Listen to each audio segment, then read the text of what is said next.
Srimad Jayadvaita Swami.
Srimad A.C. Bhaktivedanta Swami Maharaj Prabhupada Ki Jai, Ananta Koti Vaishnava Ki Jai, Namacharya Srila Haridas Thakur Ki Jai, Sakaho Shri Krishna Chaitanya, Prabhu Nityananda Sri Advaita Gadadhar, Shiva Sadi Gaur Bhaktivinoda Ki Jai, Sri Sri Radha Krishna Gopi Sham Kund Radha Kundagiri Govardhan Ki Jai, Vrindavan Tham Ki Jai, Navadip Tham Ki Jai, Jagannath Puri Ki Jai, Ganga Mai Ki Jai, Jamana Mai Ki Jai, Tulsi Devi Ki Jai, Bhakti Devi Ki Jai, Samaveta Bhakta Vrinda Ki Jai.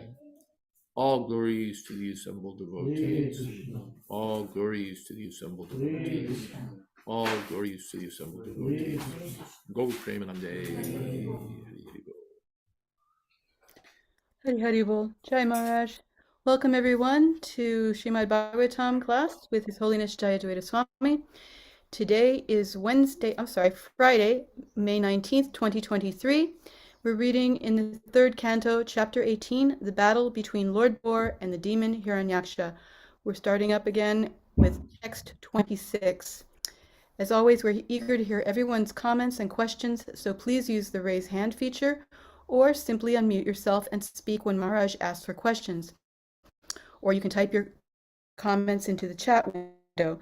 We just ask that you not send any chat messages as Maharaj is reading something there, makes it more difficult to read. And at the end of class, I'll post some helpful links that you can share with your friends so that they can join us also. And if anyone, we're going to have a closing kirtan at the home of, I didn't catch the name the first time, Maharaj, but they're hosting Maharaj tonight, and thank them for their kirtan. Thank you. My internet connection, it says, is unstable. I'm at the home of Akhilesh Krishnadas and Satyapriya Devi Dasi in Edison, New Jersey. Is our audio setting okay? Are we too? How's the audio there? Yeah, I think you're all right. For me, I think I had to crank you up a little bit, but it's okay. Okay, otherwise I can crank me up a little bit from this side. Maybe just a touch would be good.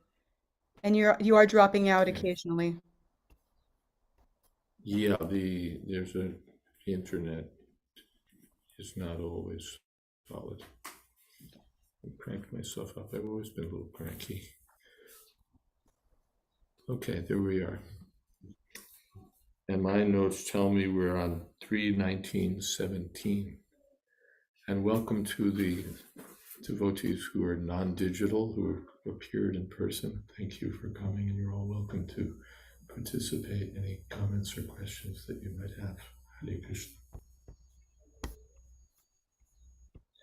Om Namo Bhagavate Vasudevaya. Om Namo Bhagavate Vasudevaya. Om Namo Bhagavate Vasudevaya. Om Namo Bhagavate Vasudevaya. Om Namo Bhagavate Vasudevaya. Om Namo Bhagavate Vasudevaya. Atodhasrijanmayam Yogamayo Yam Vilokya Vajastrashta Meni Resyo Pasanyamam. Demon Hiranyaksha employed many conjurings against the personality of Godhead, who is the Lord of Yogamaya. At the sight of them, thought that the dissolution of the universe was near. And do I have a mobile here? At least time for a mobile check and see that they're all. I think we are at Maharaj. We are at 26. We're at 26. Yeah. Okay. So much for my notes. Thank you for that. Oh, I see you. Okay, 26. Then that's where we should be. 26. Aha. The battle's already going on. Sa'ahato vishvajita yavagya Parim brahmatra udastalochana Vishirna bhavangri suroruho patad Nagendro Ulito Napasvata. I'm sorry, Maharaj. Sorry to interrupt again. I'm sorry to interrupt, Maharaj.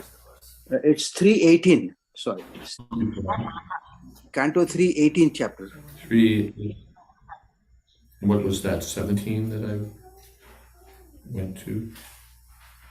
Oh, I see. That's 19. 27. Yeah. 318. 26. 26. Okay. I've been reading reading ahead, so I'm a little disoriented. My marks are in place. Okay. Esha Goratama Sandhya. Yes. Esha Goratama Sandhya Lokach Champat Kori Prabho Upasarpati Sarvatman Suranam Jayamavaha. 3:18:26.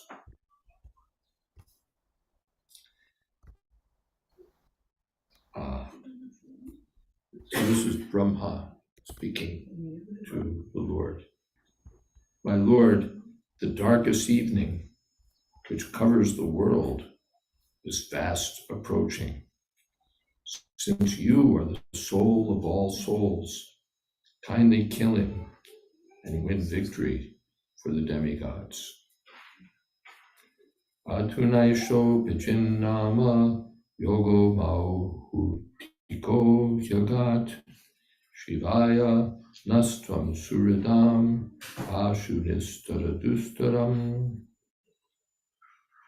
The auspicious period known as Abhijit, which is most opportune for victory, commenced at midday and is all but past. Therefore, in the interest of your friends, please dispose of this formidable foe quickly.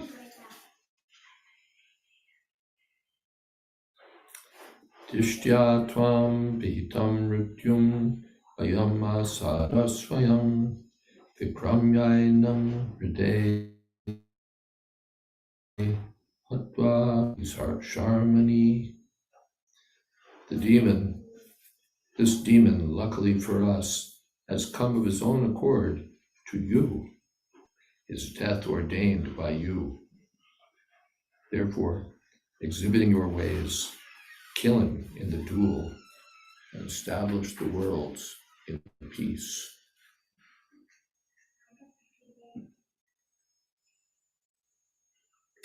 Thus end the Bhakti-Vedanta purports of the 13th chapter of the Srimad Bhagavatam, entitled The Battle Between Lord Bor and the Demon Hiranyaksha.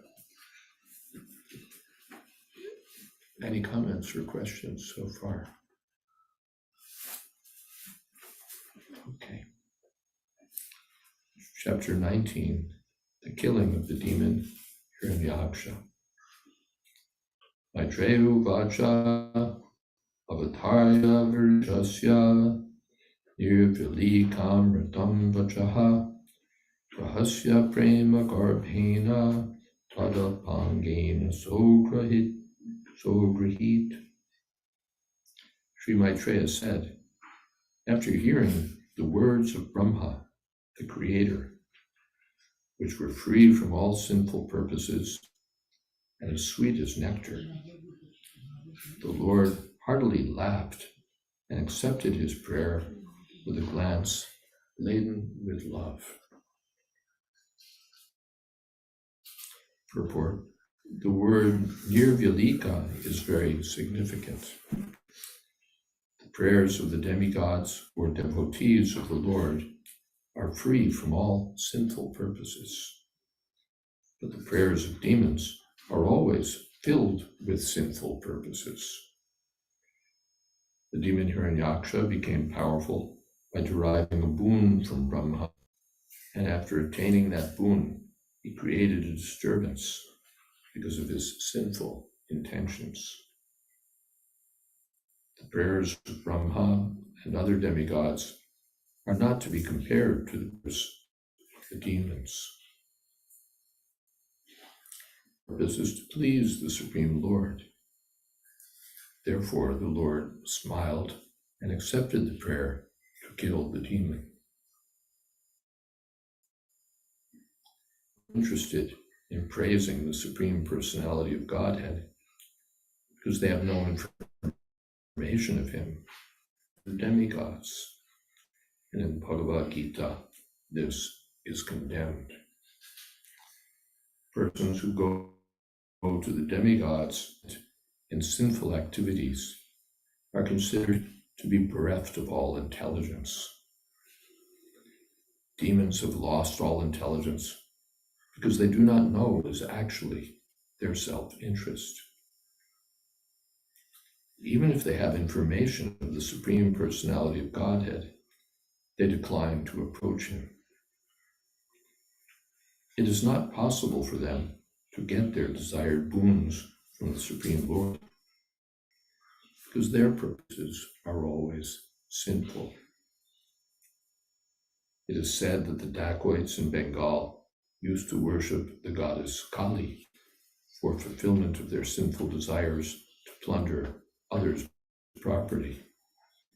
But they never went to a Vishnu temple because they might have been unsuccessful in praying to Vishnu. Therefore, the prayers of the demigods or the devotees of the Supreme Personality of Godhead are always untinged by sinful purposes.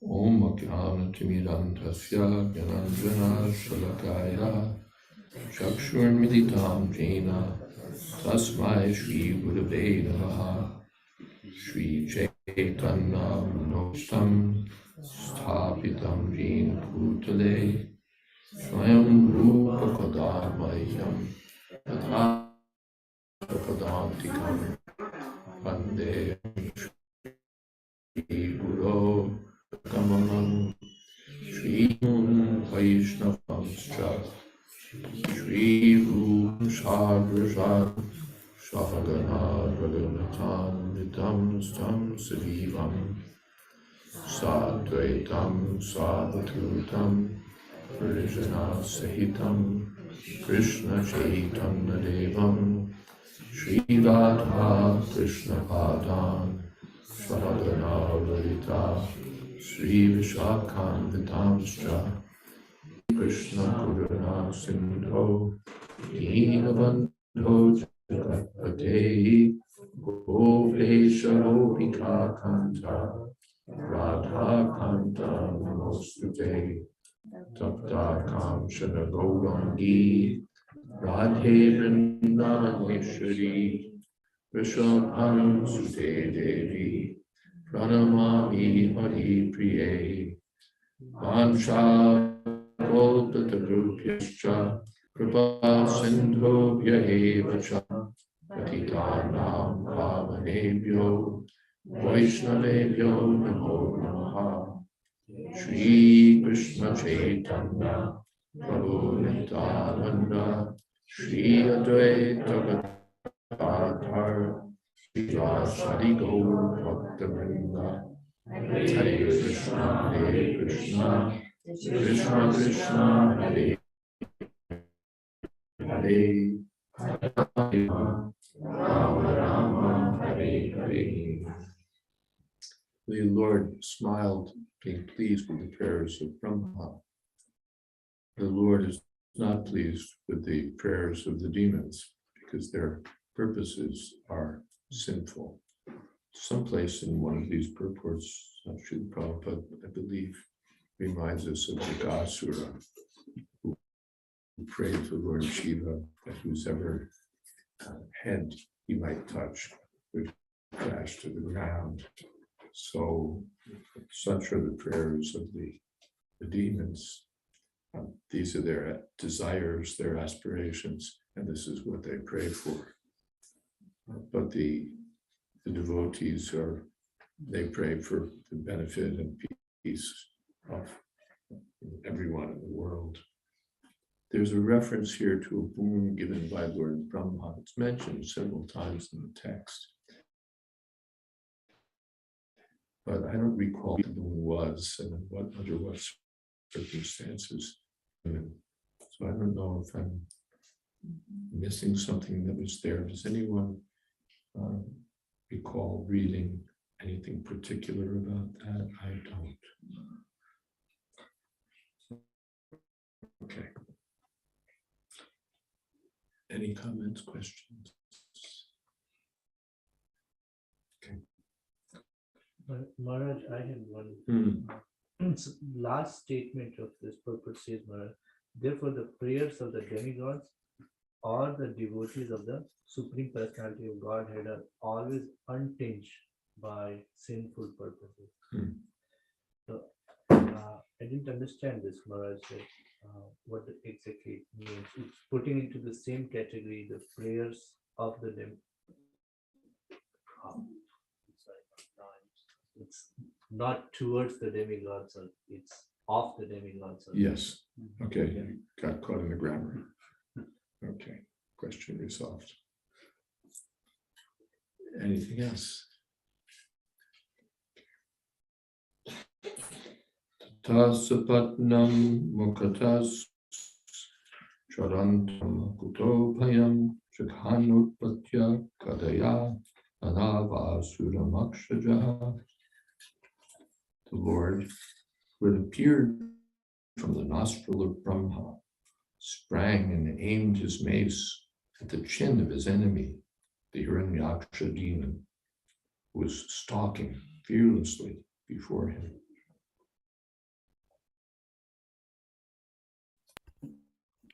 Maharaj, Yes. there's a question in the chat box from Saraswati Mataji. There is. Let's see. Okay.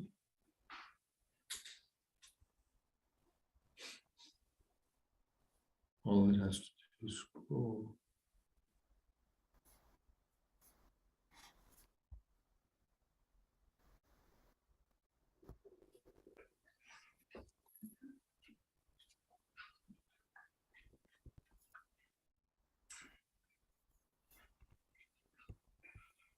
Sorry, there she is. Okay.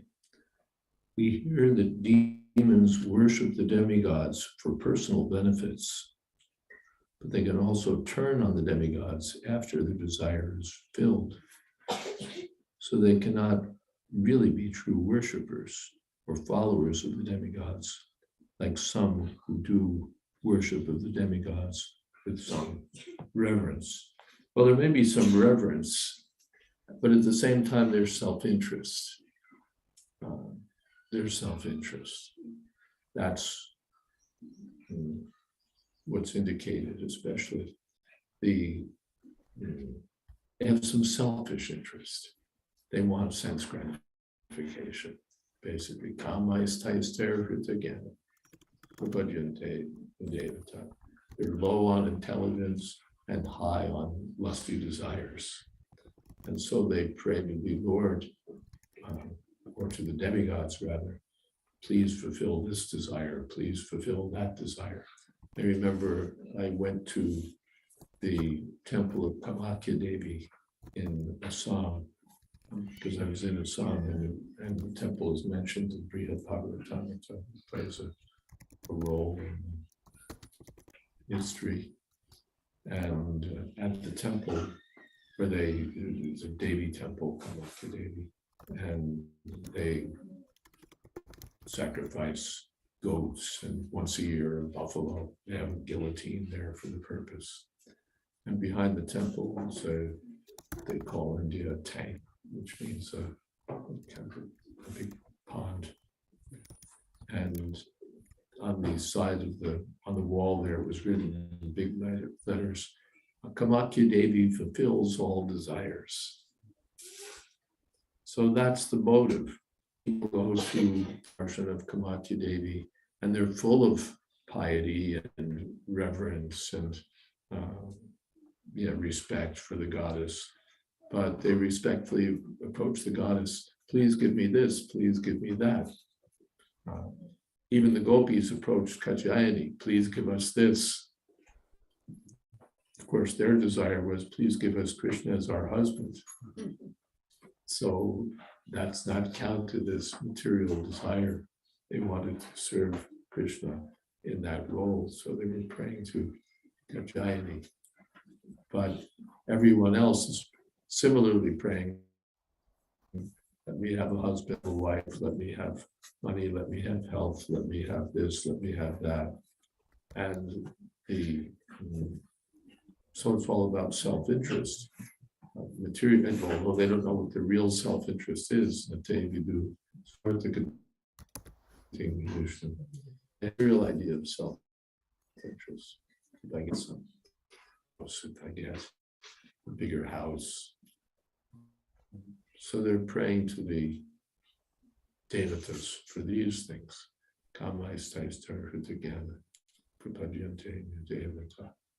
So they're very respectful, but the respect is really utilitarian. Like we approach some official, with all respect and honor and so on. But if we get, say, promoted to a higher post, we'll stab the guy in the back. Yeah.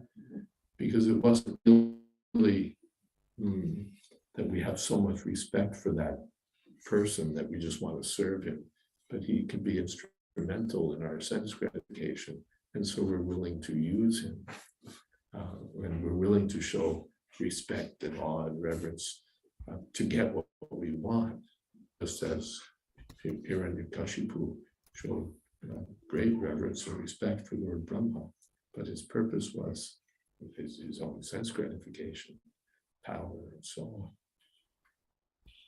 So that even those who appear to be very pious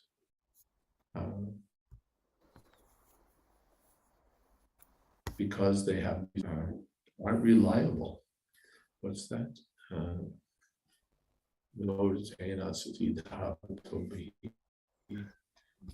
They're on the platform of the uncontrolled mind. So they can do. We see this in demonic behavior that apart from the demigod worshippers, the atheists, and those who won't even worship a demigod, who just depend on their own power, can be very urbane, polite, respectful, fair-minded, and so on. But when it comes to their sense gratification, they'll slit your throat. They'll do anything for sense gratification, including being nice.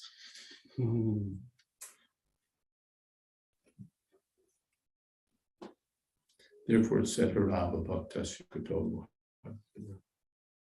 What good qualities do they have? You can't rely on it. And that example again, Prakash Surya. Okay. And Kendra is posted. Well, wait. Yes. I like how the Lord's devotees are cheering him on, wanting him to kill the demon. Meanwhile, the Lord is fully aware of his own prowess and knows there's no chance of the demons winning. So his accepting Brahma's prayers is done with a smile laden with love, as if to assure him, no worries. Nice. Also, the smile could signify that, as you've indicated, I'm going to do it. Don't, yeah, exactly as you said. This is a piece of cake for me. Thank you for that, Kendra. Tulsi Priya says, even though selfless service is the goal, are we also told to only approach Krishna or Vishnu, even if we have some material desire? So isn't the real point to only worship Krishna, even if our intentions aren't very pure? Well, there are two real points. One is to approach Krishna, and the other is to have pure intents. But even if we do material intentions, better to approach the personality of Godhead. Akama sarvakamo va mokshakamo dharati. Tivrena bhakti yogena jeta purusham. Yes. Buddha says, Prabhupada's statement in the purport, the prayers of the demigods or devotees of the Lord are free from all sinful purposes, but the prayers of demons are always filled with sinful purposes. We understand that at one level, the demigods are pure devotees, and at another level, they still maintain material desires, such as the desire to hold a respectable post or the desire to enjoy heavenly pleasures. If you'd like, please unpack this. Yes, they do. They have some material desires, which is why they're demigods and not residents of Vaikuntha. On the other hand, they're not sinful desires. To desire to serve the Lord by taking charge of a particular responsibility, particular duty in the administration of the universe is not sinful, even if one wants to go there not just to serve, but to enjoy all the perks of heaven. It's still not sinful. They're not praying to cause mischief or to enjoy sense gratification beyond the boundaries of the Vedic allowances. Their desires are still counted as pious. Artarti jigyasu gyani cha pratarshana chatur bida pajante ma jana supritanaja. Even persons who are pious may have desires for self-protection or for wealth or to get have their curiosity satisfied or to get knowledge. So they have their own intentions, but these are not sinful intentions. But the demons, they really want, let me kill the opposition. Let me wipe out my enemies. Let me, Vishuddhi Punardanam. Let me get more wealth. Let me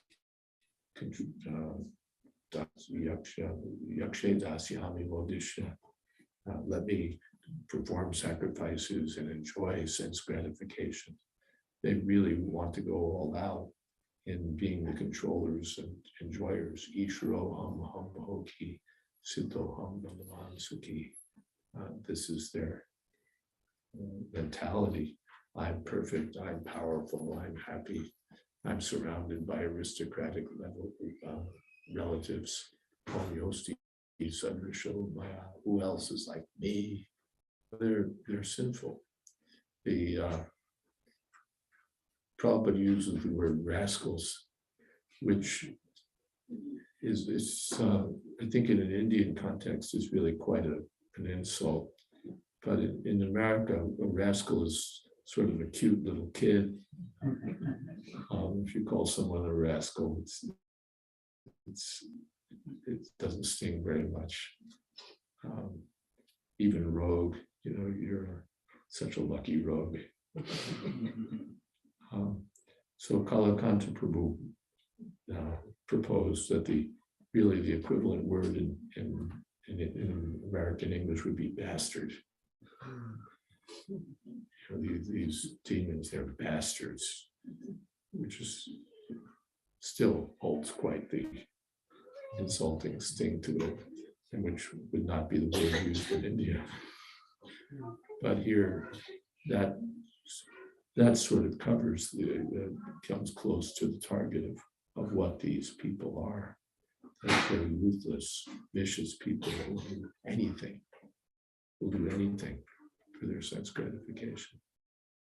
You can suffer, you can die, as long as we profit. So that's sinful. That's sinful. The demigods are wishing well toward others, and they acknowledge the supremacy of the Lord, even if they have material desires. they know that Krishna is the supreme enjoyer, Krishna is the supreme proprietor, Krishna is the supreme friend. So, all right, they approach that supreme enjoyer and proprietor and friend for sense gratification. And that's not pure devotional service, but it's allowed. It's allowed. It's not sinful. And Saraswati says, even if a devotee has desire for sense gratification within the boundary as per scripture, there can be alarm bells going off, which prevents that devotee from actually enjoying anything without the accompanying guilt. Well, of course, that depends on the person, I suppose. I don't have.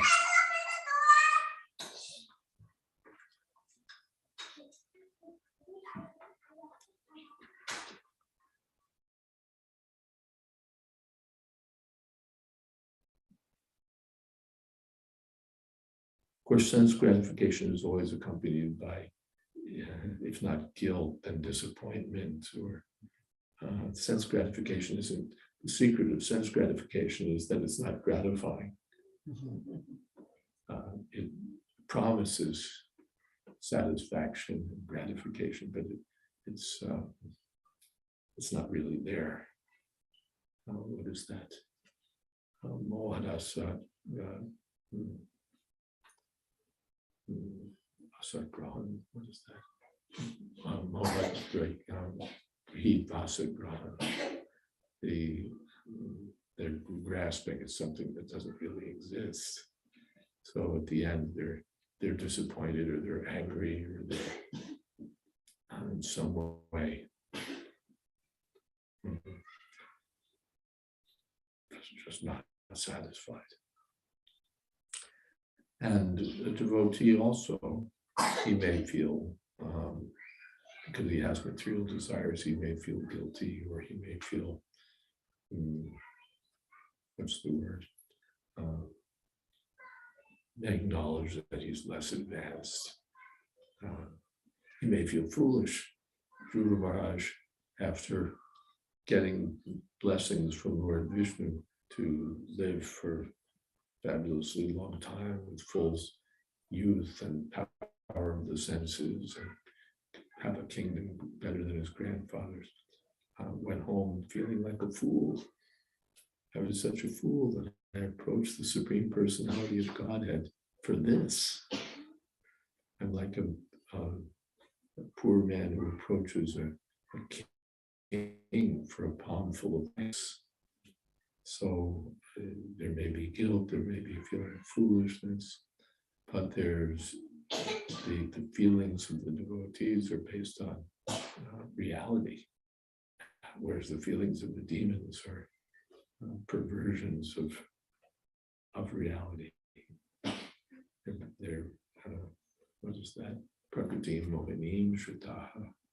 The devotees take shelter of the personality of Godhead, whereas the demons take shelter of the bewildering, illusory energy. So there's quite the difference.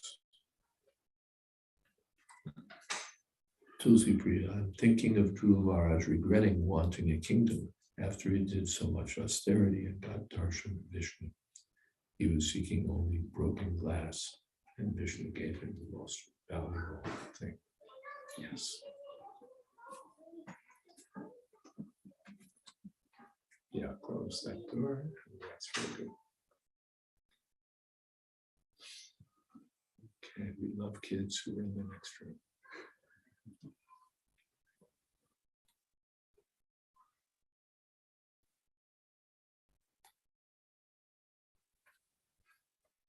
Sahata tena gadaya vihata bhagavat kara vigurnita patad reje bhutam iva bhavat. Struck by the demon's mace, however, the Lord's mace slipped from his hand and looked splendid as it fell down, whirling. this was miraculous, for the mace was blazing wonderfully. Satada labdha tirtopi nababante nirayutam manayan samrite dharmam vishvakshenam prakopayan. Even though the demon had an excellent opportunity to strike his unarmed foe without obstruction, he respected the law of single combat, thereby kindling the fury of the Supreme Lord. This is Vedic culture, that in fighting, a Kshatriya has to fight with an equal, or fight on equal terms. If the enemy has a chariot, then, or if the enemy is on foot, then I shouldn't be on a chariot. If the enemy is unarmed, then I shouldn't be carrying arms. Or we find that sometimes the opponent will, if his enemy drops his weapon, the opponent will hand him a new one. Okay, let's go get back to it. Something like in modern sports, a good sport doesn't fight against a bruise. What's the word? At a severe disadvantage. It doesn't do anything for his reputation. It doesn't do anything for anyone's sense of valor and heroism, prowess. We want to see fighting between equals. Therefore, the audience complained at the arena of Kamsa that you have these two great wrestlers on the most powerful wrestlers. On the other side, they're just these two delicate cowherd boys. This isn't fair. So their sense of fairness was violated. Fighting should be between equals. We find also, there's some space up here a little bit.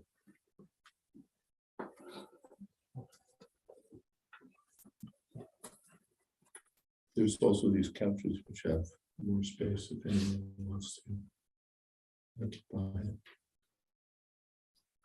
it. When Jarasandha was approached by Krishna, Bhima, and Arjuna, disguised as Brahmins and begging charity, and the visitors asked for the charity of fighting with him and revealed their identities. Then Jarasandha laughed. He said, I'm not going to fight with Arjuna. He's not as good as I am. And I'm not going to fight with Krishna. He's already a coward. He's fled the battlefield.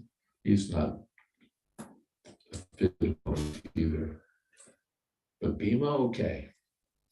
Bhima's someone I'll fight with. He's powerful. I'll fight with him. So this was the etiquette, and more than etiquette, the culture of the Kshatriyas. They wanted to be known for their heroism, and they wanted to fight to this standard, not by, yes, in this way. So here we find that the demon also, although he's a demon, still he respected the rules, and he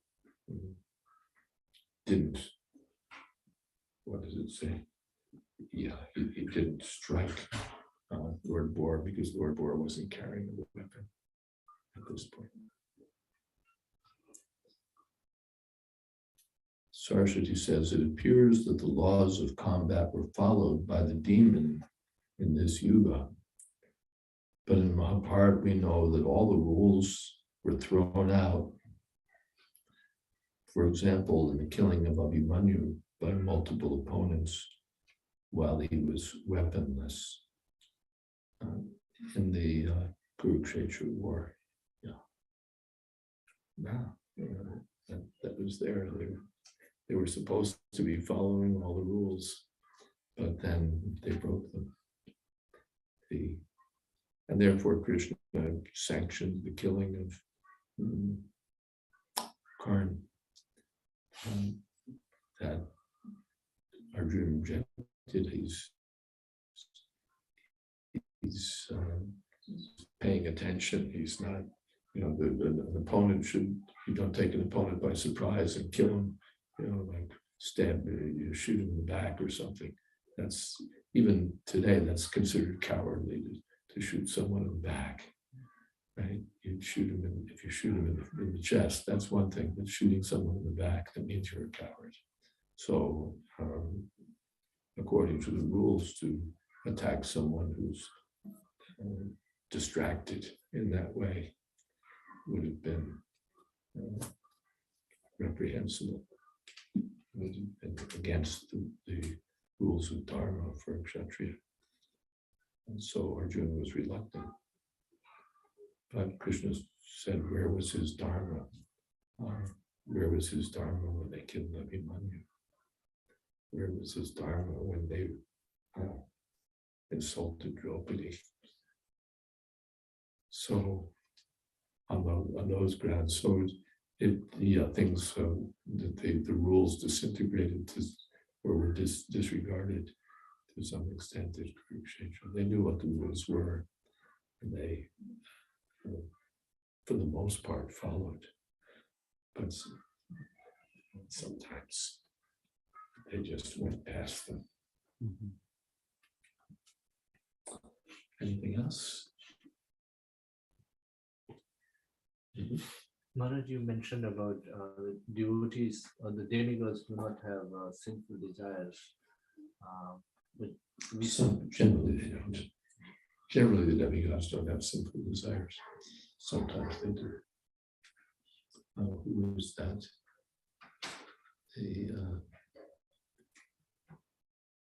Indra on few, Hmm? Indra on few, Indra? Indra on few occasions. Like Indra goes past the limits, and who was it that molested somebody's wife up there among the demigods? Hmm? was pregnant, like I can't hear you. Kayadu was pregnant. Well, you're so masked that I can't understand a word you're saying. Sometimes Sriji comes on. Like we know that Kayadu was pregnant and Indra tried to kill Prahlad Maharaj. Indra tried to kill Prahlad Maharaj. Of course, he didn't know. But even then, to kill the child in the womb is not good. But he thought, he's going to be a demon. So for the benefit of the world, we have to kill him. And so Narada had to intercede. Yeah. Soma. Soma, yes. Thank you. Yes, Soma. He got in trouble. So sometimes Muyanti of Surya, even the demigods become bewildered.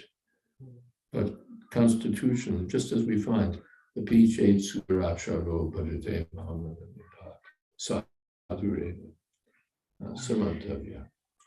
And even if a devotee does something which is abominable, still Sadhureva, he's considered a sadhu.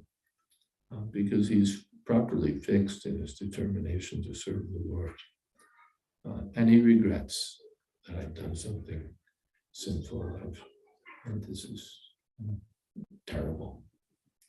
Whereas the demons, when they do something terrible, they boast about it, they congratulate themselves, they envy others who've done something more sinful than they have. Their culture is a culture of sinful life, and sort of as an exception, they sometimes do something pious. But the devotee is situated on the platform of piety or the platform of obedience and service to the Lord. So even if there's sometimes some discrepancy, still they're considered pious. Sometimes still they're considered not just pious, but saintly. Whereas Aram Bhaktasya Kadoma, those who are non-devotees, nothing, no credit for them.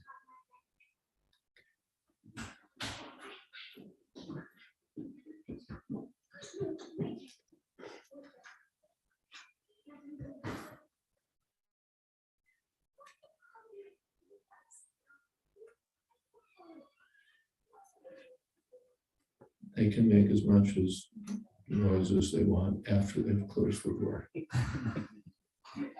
That's the rule.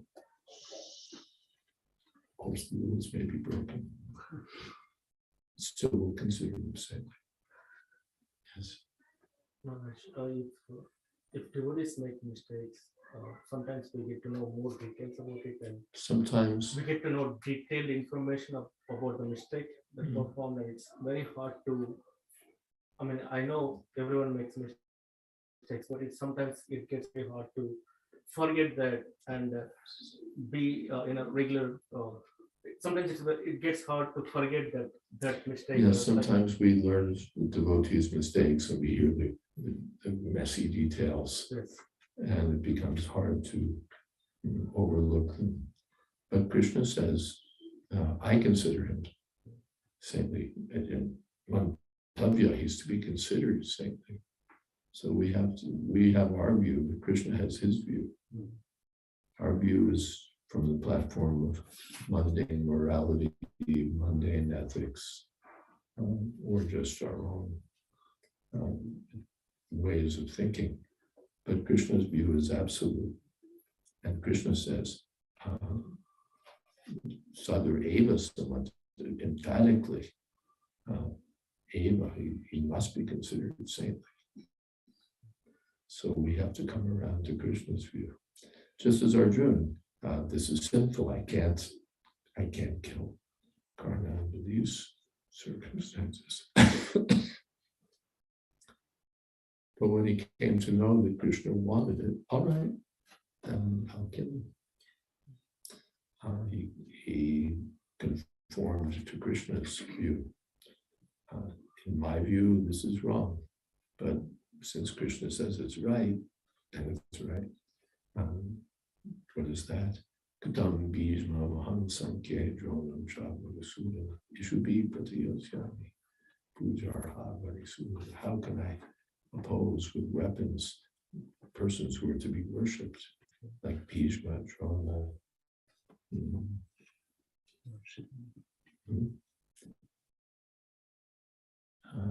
Bhishma Kadam Sankhe Dronam Shabhavasudana. Bhishma and Drona, my gurus, how can I do that? But when he came to know that Krishna wanted them killed,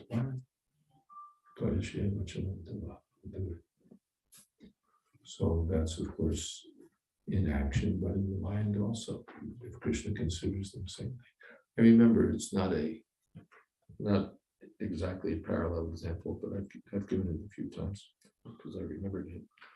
And there was one godbrother in New York who, way back in the early days, he just used to get on my nerves.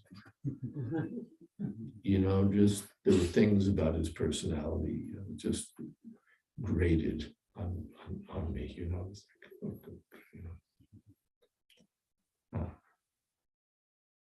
and we have that. We think somebody's, a show off, or somebody's proud, or someone's arrogant, or someone's whatever. But then Prabhupada came to New York, and this devotee rendered him some service. And I saw that Prabhupada appreciated it. It was so nice. So then I thought, well, Prabhupada appreciates him, what's wrong with me? So I adjusted. And that's how we should see devotees, that we may think, well, this person's this, and this person's that, and this person's this, and that person's that, and this person, oh my goodness, and that person said this, and this person did that.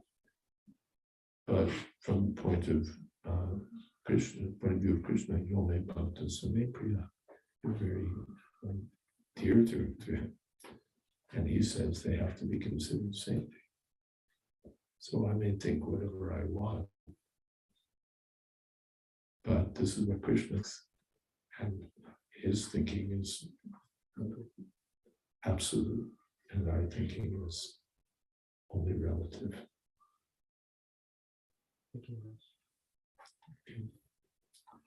Yes. Follow-up question on this, Maharaj. What if somebody, we're trying to discuss Bhagavad Gita, Bhagavatam, quotes these examples and say that this is somebody following Krishna is doing things like this. What should be our argument or defense to that? For example, somebody said that, okay, Indra, he had a wrong eye on Mother Ahilya and about this. So what point do they want to make? Like, why should we follow Bhagavad Gita, Bhagavatam? The examples of, those who they are considered following Bhagavad Gita or Bhagavatam. I see the demigods are considered to be high standard for followers of Bhagavad Gita, Bhagavatam, Bhagavatam. So why should we follow? These are only their discrepancies. Constitutionally, they're exalted. Like the moon, that's the example given in the Puranas, that the moon has spots on it. But if someone criticizes the moon, it just has spots on it. It is dull. The moon is giving light, the moon is giving nourishment to the vegetables, the moon is giving relief at the end of the day. So if somebody just criticizes the moon for having spots, he's a fool, a fool. So similarly, the devotees they're considered reservoirs of good qualities. So if someone seizes on the defects or even the fall down by a devotee, he's not seeing things properly. Sadhureva samantavya samyam vyavasito hisa kshipram bhavati dharma. He very quickly comes back to the platform of Saint minutes. So we have to respect Krishna's view. We have to respect Krishna's view. And they're criticizing him. So who are your heroes? Hiranyakashipu, Yaksha.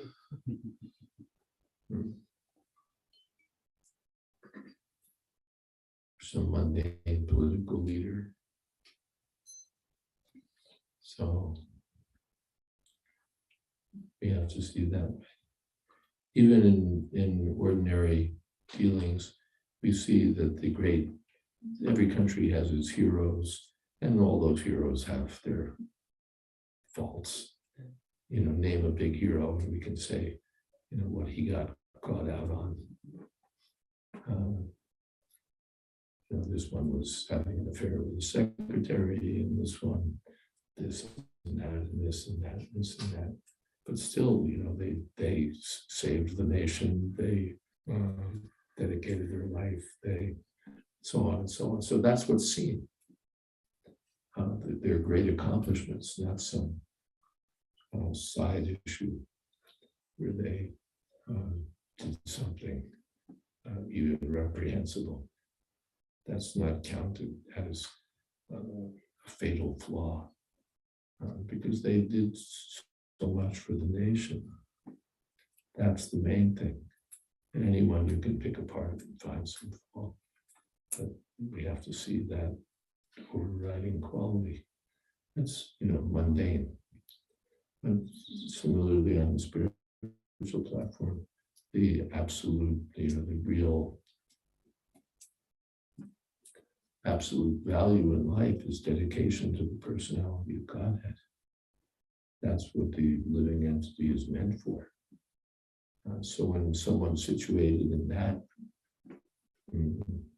line of service, even if there's some deviation, even if there's some fault, even if there's some abominable activity, still he has to be considered saintly. And those who are not even interested in devotional service to the Lord, who are just focused on the gratification of their mundane senses, they don't count for anything. No good qualities. We're at 8 o'clock, so it's time for our Zoom class to end. So we can have some kirtan here. And if there are more questions or discussion, we can carry on after we close up the Zoom. And who wants to lead kirtan today to close up? Yes. Who's here? Yes. And we go for about 5 minutes, and then say goodbye to everyone online, and then we can continue.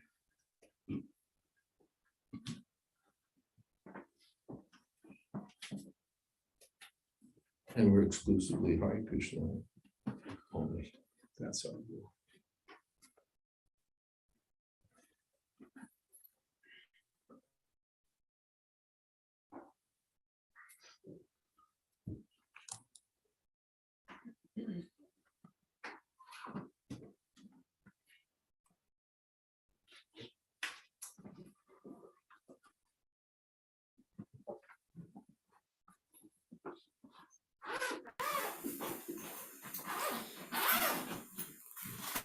Just getting our gear together here.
And if we go a little over time on our kirtan, those on Zoom are free to drop out.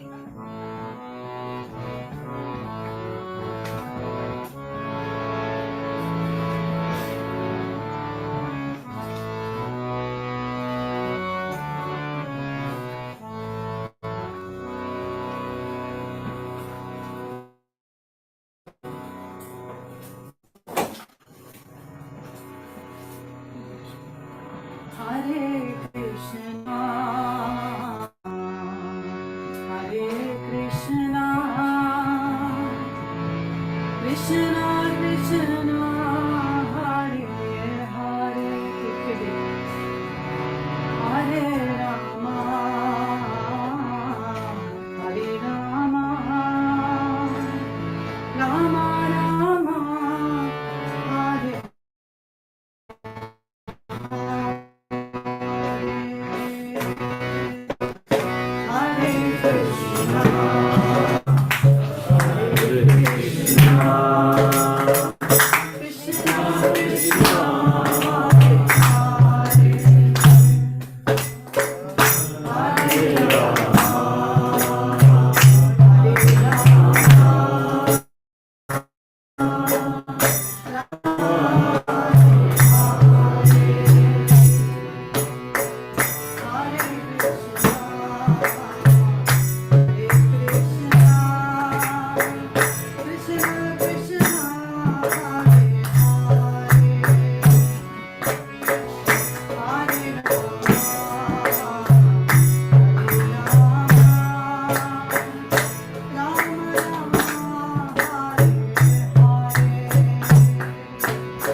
Hare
Shri Srimad A.C. Bhakti Vedanta Swami Raj Gopal Ki Jai. Ananta Koti Vaishnava Vrinda Ki Jai. Namacharya Srila Haridas Thakur Ki Jai. Aim Sakahosh Krishna Chaitanya Prabhu Nityananda Shri Advaita Gadadhar Srivasadi Gaur Bhakta Vrinda Ki Jai. Sri Sri Radha Krishna Gopinath Sham Kund Radha Kund Giri Govardhan Ki Jai. Vrindavan Dham Ki Jai. Navadip Dham Ki Jai. Jagannath Puri Ki Jai. Gangamai Ki Jai. Jamunamai Ki Jai. Tulsi Devi Ki Jai. Bhakti Devi Ki Jai. Samaveta Bhakta Vrinda Ki Jai. All glories to the assembled devotees. All glories to the assembled devotees. All glories to the assembled devotees. Gaur Premanande. Thank you all very much, and thank you to those on Zoom. I think we can avoid our usual closeout on the Zoom calls. Everyone knows the drill by now, and thank you to all glories to the assembled devotees, all glories to Srila Prabhupada, and we'll sign off here. Thank you very much. Jai Maharaj. Hare Krishna.